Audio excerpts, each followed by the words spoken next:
Olá pessoal, eu sou Tatiana Daniel e esse é o Café, Crime e Chocolate. Ou seja, coisas que viciam. Confesse, você também é viciado nos três. E se não for ainda, prepare-se. Outro dia eu reparei que várias pessoas descrevem esse podcast como sendo um programa que cobre crimes americanos. E isso não é bem verdade. Eu já cobri pelo menos 3 ou mais crimes ocorridos no Canadá, vários na Austrália e até na Inglaterra. Não lembro se houveram outros países, mas é fato, sim, que a maioria dos crimes contados aqui ocorreram nos Estados Unidos. Talvez seja até por isso que eu receba mensagens de vez em quando acusando os americanos de serem violentos, instáveis e mais propensos ao crime. Bem, eu nem vou repetir aqui algumas coisas que eu leio e da forma como elas são escritas. O fato é que crimes acontecem em todo o globo e não existe uma nação que tenha conseguido até hoje estancar a violência por completo. Até porque a prática do delito é uma escolha que parte do indivíduo infrator.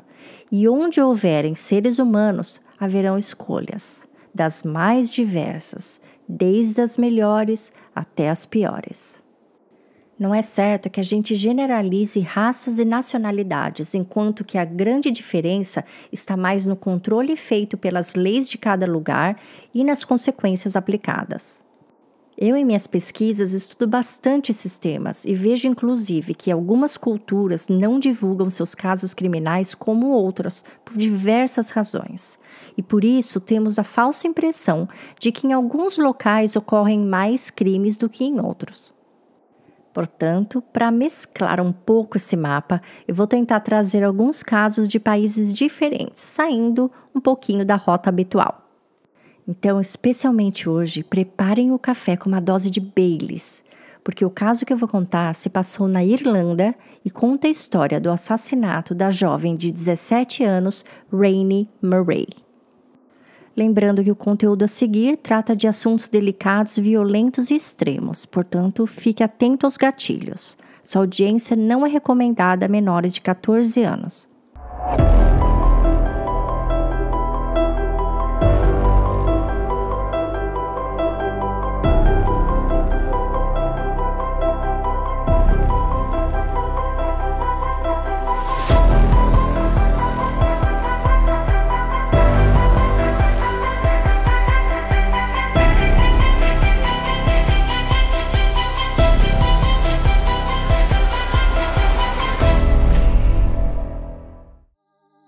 Jim e Dreda Murray moravam em Glenageary, um bairro muito bom de Dublin, na Irlanda. Ele, professor, e ela, secretária. O casal estava com 2 filhos, um menino, Daniel, e uma menina, Sarah, e pretendiam parar por aí quando Dreda descobriu que estava grávida novamente. Por mais que a terceira gravidez não estivesse nos planos do casal, eles brincaram que a bebê seria o laço de fita que completaria a família linda e completa que eles já tinham. E por não ter sido planejada, eles se referiam a ela ainda na barriga como o pequeno anjo. Dreda deu à luz no dia 1º de janeiro de 1982 a uma bela menina, a qual eles chamaram de Rainey, que significa em irlandês inocência. Mais tarde, apelidada de Rainey, a menina era a alegria da família. Seu sonho era ser escritora. Ela adorava escrever poemas, contos e tinha uma sensibilidade muito grande. Ela captava tudo ao seu redor e transformava tudo em palavras. Ao crescer, Rainey era a típica adolescente dos anos 90. Amava a banda Nirvana, Stone Temple Pilots, Pearl Jam, Alice in Chains, mas era fã mesmo do cantor George Michael. Na escola, ela era conhecida como sendo a menina que era bem-vinda em qualquer grupo, dos conservadores aos mais liberais. Ela apreciava a diversidade entre as pessoas e defendia o direito de cada um ser exatamente do jeito que é. Apesar de conversar com todos, a turma que ela mais andava era um grupo de góticos. Esse grupo era discreto e entre eles havia uma conexão e uma lealdade muito forte. Rainey se destacava no grupo por ser a única a vestir-se toda colorida. Todas as tardes eles andavam juntos e passavam horas em um cantinho mais privado da praia que eles chamavam de O Templo. Lá eles ficavam sentados ouvindo música, escrevendo, namorando, filosofando. As horas pareciam voar quando a turma estava junta. Cada um no grupo tinha uma qualidade especial e Rainey era a conselheira. Quando alguém precisava conversar ou pedir conselhos, ela era a amiga certa para isso, pois ela não julgava ninguém e sempre tinha uma ideia positiva para o problema em questão. Uma das coisas que ela sempre dizia era que a vida era linda mesmo quando coisas ruins aconteciam e que eram as pedras no caminho que faziam as paisagens mais bonitas. Como esse lugar que eles se encontravam na praia era cheio de pedras, ela usava o local como exemplo, pois aquele lugar que muitos julgavam feio e difícil de andar, para o grupo era a paz que eles precisavam e um dos lugares mais bonitos de se admirar o céu. Muitos desses amigos descreviam-a como um pouco madura demais para a idade dela, mas Rainey também era muito engraçada e adorava contar piadas. Quando chegava a uma festa ou a um bar, sim, porque a área onde ela morava era cheia de restaurantes e pubs, ela sempre sentava um pouquinho em cada mesa, um pouquinho com cada grupo de amigos e todos apreciavam sua presença, exceto uma pessoa, uma menina do grupo que ela andava. Essa menina, também como Rainey, se destacava dos demais, mas por outros motivos. Ela era mais fechada, mais quieta, mais agressiva. Dentro do próprio grupo, ela era às vezes chamada de a psicopata, por conta de comentários macabros que ela às vezes fazia. Mas o grupo a aceitava assim mesmo, até porque a base da união deles era a inclusão. Ela vira e mexe arrumava briga com alguém, mas tinha uma pessoa a qual ela nunca brigou, mas tinha uma raiva impossível de esconder. Rainey. Bastava Rainey virar as costas e essa menina já começava com as críticas, as ofensas e atitudes que demonstravam um intenso ciúmes. Em 1999, aos 17 anos, Rainey terminou o colégio e começou a se preparar para a universidade. Mas como ainda faltava uma certa pontuação para que ela fosse aceita no programa que ela queria, ela resolveu frequentar aulas extras por um semestre. Como essas aulas eram esporádicas, sobrava tempo para trabalhar e ela resolveu arrumar um emprego durante o verão. Após ter distribuído currículos ali mesmo no bairro onde morava, ela foi chamada para trabalhar como vendedora em uma boutique chamada Sally West, a qual ela passou a se dar muito bem. Clientes que entravam na loja e diziam estar apenas olhando ou ainda indecisos, acabavam voltando mais tarde e fazendo questão de serem atendidos por ela. Ela também se dava muito bem com as outras vendedoras e se mostrava muito responsável, tanto que no dia 3 de setembro daquele ano, ela recebeu uma cópia da chave da loja. Aquela era uma sexta-feira de muito calor, particularmente quente para o mês de setembro, e todos não viam a hora do expediente acabar para curtir o final de semana. No intervalo do almoço, uma amiga de Rainey passou na loja e as duas foram almoçar juntas. Ao voltar, ela recebeu a visita de sua mãe. No dia anterior, ela havia insistido para a mãe passar lá, pois eles estavam com uma super promoção e ela queria que a mãe aproveitasse.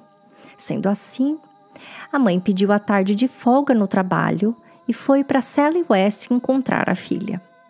Quando Drita chegou, Rainey estava trabalhando descalça e reclamou que por conta do calor seus pés estavam inchados. Mas mesmo assim, ela trabalhava toda feliz. Naquela ocasião, Drita pôde reparar o quanto a filha era querida pelos colegas, pelas clientes e pela dona da loja.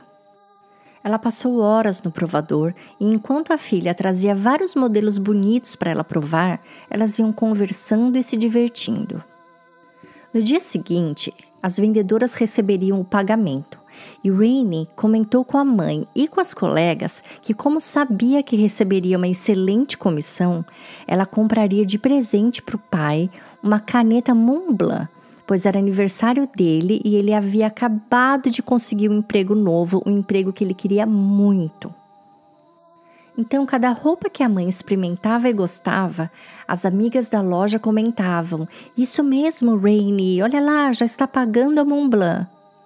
Entre as roupas que a mãe comprou, uma delas, Rainy ajudou a escolher especialmente para o aniversário do pai, que seria no dia seguinte, sábado, dia 4 de setembro. As duas tiveram uma tarde maravilhosa juntas, e ao pagar pelas compras, Dreda recebeu um beijo da filha que disse: "Te vejo em casa mais tarde." A maioria das pessoas, quando pensam na Irlanda, o que tende a vir à mente, segundo o site gsweet.org, são os clichês como festa de São Patrício, que é uma festa onde se bebe muito álcool, café irlandês, que é aquele expresso com um shot de Baileys, o próprio Baileys, que é um creme irlandês, a cerveja Guinness, whisky irlandês e, no meu caso, aqueles jogadores irlandeses correndo atrás da bola na Copa do Mundo. Agora, deu para notar quantas vezes o álcool apareceu nessa lista de coisas da Irlanda? Muitas vezes, né? Porque a Irlanda, principalmente Dublin, é conhecida pelos seus pubs e eles fazem parte realmente da cultura e do cotidiano dos nativos. Ou seja, lá tem bar e eles realmente bebem. O site eDublin explica que, assim como no Brasil, a idade mínima para comprar bebida alcoólica na Irlanda é de 18 anos. Menores de 15 só são autorizados a entrar nos pubs quando acompanhados dos pais ou de um maior responsável. Aos 16, 17 anos é permitido entrar no pub, mas não beber, quer dizer, não legalmente. Rainy era uma típica irlandesa e conhecia todos os pubs do bairro onde trabalhava, que era o mesmo bairro que ela morava. E é claro, no auge de seus 17 anos, ela já sabia onde ir se quisesse tomar um drink, mesmo sendo abaixo da idade. Isso era comum ali na região e todos os jovens faziam. Rainy já estava acostumada e não via perigo nisso, até mesmo porque ela nem dirigia. Então, quando a loja que ela trabalhava fechou às 9 da noite, Rainy atravessou a rua e entrou em um pub chamado Scott's para comer e beber algo antes de ir para casa. Essa parada no Scott's era mais para relaxar os pés depois de ficar em pé por longas horas na loja. E também porque era sexta-feira, happy hour. Num estado normal de Dublin, as pessoas já fazem happy hour. Imaginem uma sexta-feira quente de setembro.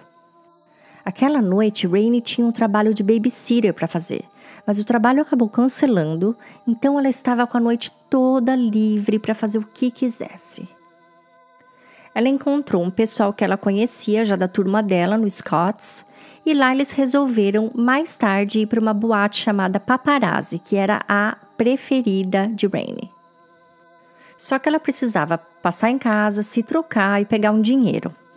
Então, às 11h20, todos eles resolveram fechar a conta e sair. Ao saírem, cada um foi para um lado e ficaram de se encontrar por volta da meia-noite e pouco no Paparazzi. Rainy conhecia bem o caminho para casa. Ela era dessas meninas espertas, sabe? Que sempre andou a pé da escola para casa, de casa para a escola. Ela sabia andar por tudo ali e fazia praticamente o mesmo caminho todos os dias. Porém, existiam 2 caminhos do Scott's para a casa dela. Um caminho normal e o outro era um atalho. Na maioria das vezes, ela usava o atalho. E foi esse que ela parece ter usado na sexta noite. Aquele era um bairro bem seguro. Não era um lugar comum de acontecer assaltos, quem dirá crimes mais graves. O percurso do Scott's até a casa dela deveria durar cerca de 15 minutos. Então, uma de suas amigas ligou para a casa de Rainy à meia-noite e pouquinho, antes da 00:05, para dizer que todos haviam desistido de ir à boate. Só que o telefone residencial dela tocou 3 vezes e quando atendeu era a voz de Jimmy Murray, pai de Rainy, e com vergonha de tê-lo acordado, a amiga desligou. Mesmo que ela não tivesse desligado, Jim teria dito a ela que a filha não estava em casa ainda. A amiga não liga mais, Jim volta a dormir, até que à 00:20, sua filha mais velha, Sarah, entra em casa aos prantos. Voltando para casa a pé, de um happy hour, Sarah, que estava com mais 2 amigas, estranhou ao ver o que de longe parecia ser alguém caído na calçada próximo à sua casa. Ao se aproximar, viu uma enorme poça de sangue. Sobre ela, sua irmã, Rainey. Sarah correu para casa pedir ajuda e seus pais correram até a rua, mas infelizmente os ferimentos eram muito graves e Rainey já havia falecido. A guarda foi chamada e imediatamente fizeram uma busca pelo local, mas não encontraram ninguém. Eles isolaram o local onde Rainey estava e também toda a rua. Ao analisarem seu corpo caído no chão, cercado por tanto sangue, a guarda percebeu que ela estava totalmente vestida e que todos seus pertences estavam intactos, sem sinal algum de roubo ou violência sexual. O que significava que aquilo não se tratava de um crime de rua, mas sim de algo mais pessoal. Um crime encomendado, um crime passional. Algo que justificasse tamanha brutalidade. Percebia-se que havia uma grande poça de sangue, provavelmente no local onde ela foi atacada. Depois, um rastro de 60 metros contendo somente pingos e pegadas, até que novamente outra poça, dessa vez no local onde ela estava caída, a apenas 45 metros de sua casa. Mesmo em agonia, Rainey conseguiu percorrer a metade do caminho entre seu ataque e sua casa, na esperança de chegar aos braços de seus pais, mas as múltiplas facadas não a deixaram. O laudo da necrópsia diz que a jovem havia sustentado mais de 30 golpes, sendo alguns de defesa. Portanto, os golpes mais fortes que tiraram sua vida foram 4. Um no peito, um na cintura, um no ombro e outro na axila. Os tipos de perfurações apontavam para o uso de uma faca de lâmina dupla com mais ou menos 3 centímetros de largura. O laudo também indicava que a força empregada nos golpes apontava para um agressor de estatura média-baixa e sem experiência. Pela direção dos golpes, dava também para supor que o agressor provavelmente tivesse ficado coberto de sangue. Um perfil de DNA feminino foi encontrado debaixo das unhas de Rainey, mas os investigadores preferem não associá-lo somente ao agressor por conta de Rainey trabalhar em uma loja de roupas femininas e ter lidado com muitas mulheres. A família da jovem aparecia constantemente na TV pedindo às pessoas que, por favor, tentassem lembrar de algum detalhe daquela noite, algo que tivesse passado despercebido, mas que, sabendo do ocorrido, trouxesse alguma luz ou alguma solução ao caso. Eles apelavam à comunidade, dizendo que alguém havia sido frio o bastante para tirar a vida da filha deles intencionalmente e ainda deixá-la morrer sozinha na calçada, em uma rua escura, no aniversário do pai. A pessoa que teria feito isso estaria solta pela cidade, podendo vir a repetir o ato a qualquer hora contra um outro alguém. A comunidade ficou extremamente tocada com o acontecido. Como em um bairro conhecido por sua segurança, poderia acontecer algo tão trágico e com uma menina que todos gostavam? Um crime que não envolvia briga, nem droga, nem roubo. Como? Muitos compareceram ao funeral de Rainey e à missa que seus pais organizaram na igreja local. Todos queriam prestar solidariedade àquele casal e seus 2 outros filhos. Amigos de Rainey da escola, professores, colegas de trabalho da Sally West, colegas de trabalho dos pais, amigos dos irmãos, alunos do pai e muita gente desconhecida para eles, mas que estavam chocadas com a tragédia. Todos queriam entender o que aconteceu, como e o porquê. Logo no início das investigações, uma pedestre, que vamos chamar de testemunha 1, conta ter visto Rainey às 11h53 da noite, caminhando na rua do pub e discutindo com um rapaz. Ela estava andando rápido e relativamente à frente dele. Eles pareciam se conhecer e pareciam estar bravos um com o outro. Ela descreve o homem como sendo alto, magro, cabelo loiro escuro penteado de forma moderna, meio bagunçado. Ele parecia ter uns 20, 25 anos e vestia calça cargo e um suéter bege, apesar de estar calor.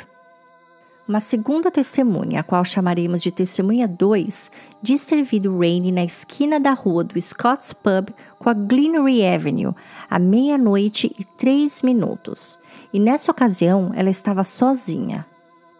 Esse ponto onde a segunda testemunha a vê fica somente 7 minutos dos Scotts. Então, o que ela teria feito nessa janela de 40 minutos, sendo que todos os amigos, incluindo ela, haviam saído do pub às 11h20?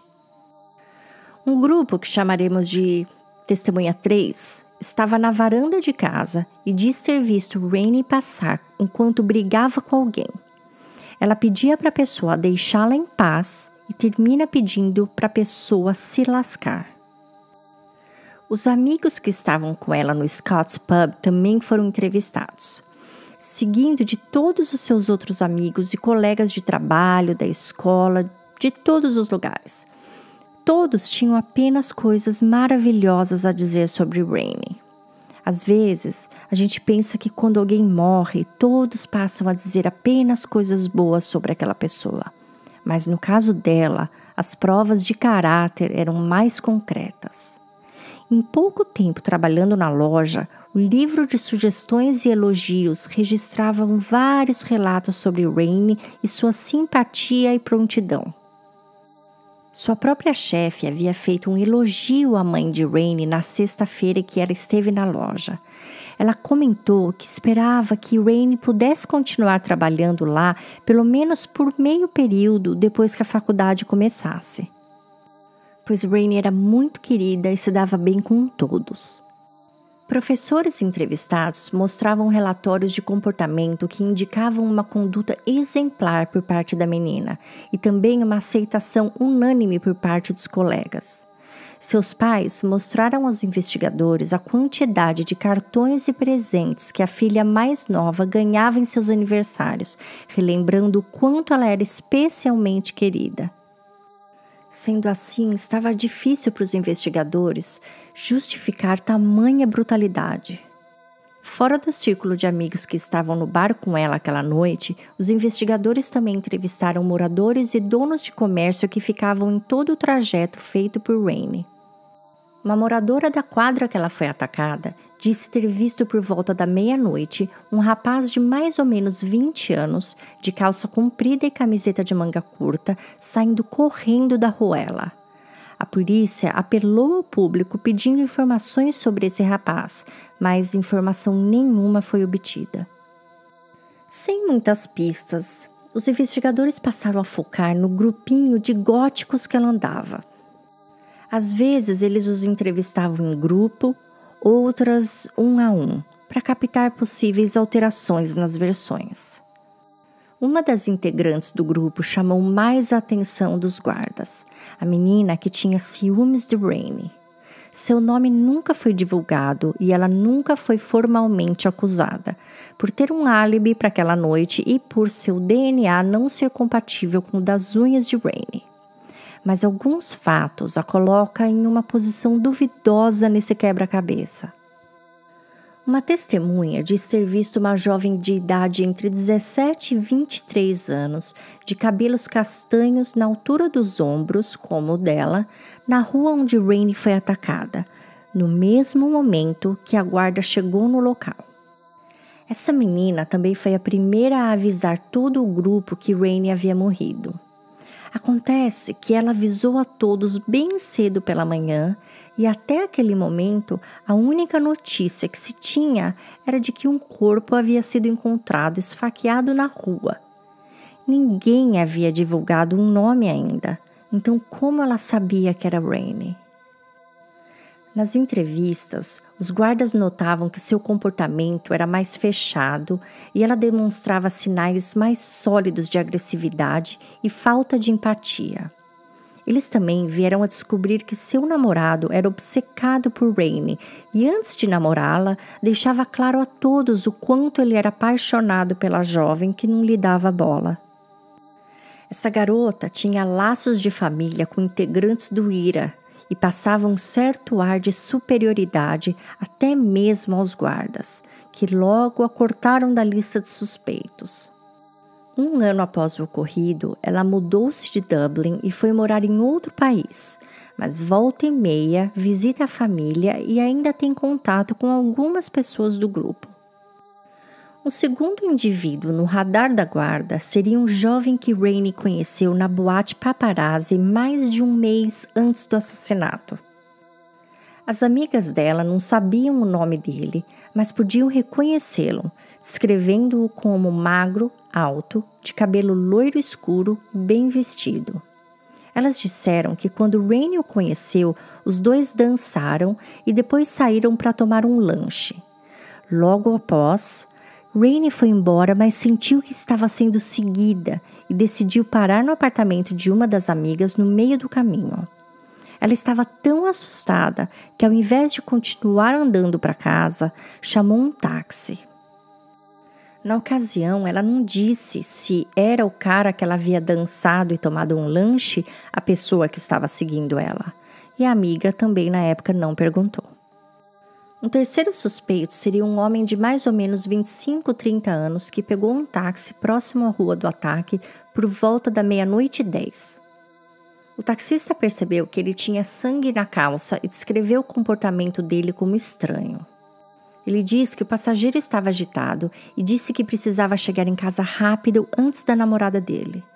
Quando eles estavam quase chegando no endereço dado, ele pediu para o motorista deixá-lo em um outro endereço, que era bem perto do endereço inicial, uma distância que ele poderia simplesmente ter andado. Ao deixá-lo, o motorista do táxi percebeu que o homem ficou andando pela rua, esperando ele se afastar para poder entrar em alguma casa, como se estivesse escondendo seu verdadeiro destino. Após esse depoimento, a guarda foi aos 2 endereços dados por ele e ambos não haviam nenhum morador com aquela descrição. Depois de circular um retrato falado desse homem, várias pessoas foram até o posto da guarda dizendo que tinham visto. Ele então foi identificado e interrogado, mas por ter um álibi forte, ele foi liberado. 9 meses após o enterro de Rainey, seu túmulo foi atacado por vândalos. Eles picharam a lápide e estragaram todas as flores que estavam ao redor. A guarda tentou investigar para saber se o ato não estaria ligado ao seu assassino, mas eles não descobriram nada. No ano seguinte, a mesma coisa foi feita. E novamente, em vários anos seguintes. Rainey parecia estar sendo agredida mais e mais, mesmo não estando mais viva. Ao longo dos anos, outros 2 homens foram interrogados. Um teve 2 passagens na guarda por abuso sexual e violência. Esse teria até inclusive dito aos amigos que havia sido ele o agressor de Rainey. E o outro, um queniano que disse à namorada enquanto a violentava que faria com ela o mesmo que fez com Rainey. Ambos foram extensamente investigados, mas desconsiderados por falta de provas. Esses 2 homens foram classificados como aquele tipo que inventa que cometeu um crime só para assustar as pessoas e para tomar o tempo precioso das autoridades, é claro. No 5º ano da morte de Rainey, seus pais receberam uma carta anônima onde a pessoa dizia saber quem era o assassino. A carta dizia que a guarda havia entrevistado o verdadeiro agressor logo no primeiro dia e teria o descartado. Ao rastrear a carta, investigadores chegaram até o passageiro do táxi. Só que depois de horas e mais horas sendo interrogado, ficou comprovado que ele mentiu na carta. O que ele queria era só afastar as suspeitas dele mesmo. Em 2009, quando completou 10 anos do assassinato da jovem, a família Murray resolveu fazer um site na internet para que as pessoas pudessem deixar homenagens e, quem sabe, pistas sobre o assassinato. Mas, infelizmente, no meio de tantas mensagens bonitas, começaram a surgir mensagens anônimas de ódio. Nessas mensagens haviam xingamentos, julgamentos à aparência de Rainey, mensagens negativas que realmente machucavam a família. Os comentários foram investigados e havia até uma esperança de algum deles levar a guarda até o culpado, mas nada foi obtido. Depois disso, a guarda irlandesa contratou um criminal profiler americano para desenhar um perfil do assassino. De acordo com esse profiler, o agressor possivelmente era, na época do assassinato, um jovem do sexo masculino, entre 20 e 25 anos, solteiro, que morava sozinho ou com a mãe. Ele tinha poucos amigos e sofria de ansiedade. Não tinha namorada e provavelmente nunca havia tido uma. O fato dela ter sido esfaqueada múltiplas vezes demonstra ressentimento e raiva. O culpado quis apagá-la da vida para apagar algo nele mesmo. No ano de 2019, ao marcar 20 anos do ocorrido, os pais de Rainey foram novamente à TV pedir ao público por pistas. Eles oferecem 200 mil euros a quem trouxer informações que levem à prisão do assassino da filha. Nessa mesma época, algumas meninas do grupo gótico se encontraram e nas conversas ficou claro que muitas delas apostam suas fichas na integrante agressiva. Mas elas acreditam que por conta da família dela ser influente no exército irlandês, a guarda deve ter receio em se aprofundar nela como suspeita. Na coletiva de 20 anos do caso, Dreda, a mãe de Rainey, terminou dizendo que é tão grata por ter tido aquela tarde tão especial com a filha na loja, experimentando roupas. Essa foi a última memória dela com Rainey e que não devemos nunca subestimar os pequenos momentos da vida, principalmente aqueles que pedem para que a gente largue tudo o que estamos fazendo para mergulhar por inteiro na experiência, como ela fez aquele dia, naquelas horas dentro da loja. Até os dias de hoje, mais de 100 investigadores passaram pelo caso. 50 amostras de DNA foram analisadas, mais de 3.500 depoimentos foram coletados e 12 prisões temporárias foram feitas em ligação a esse caso.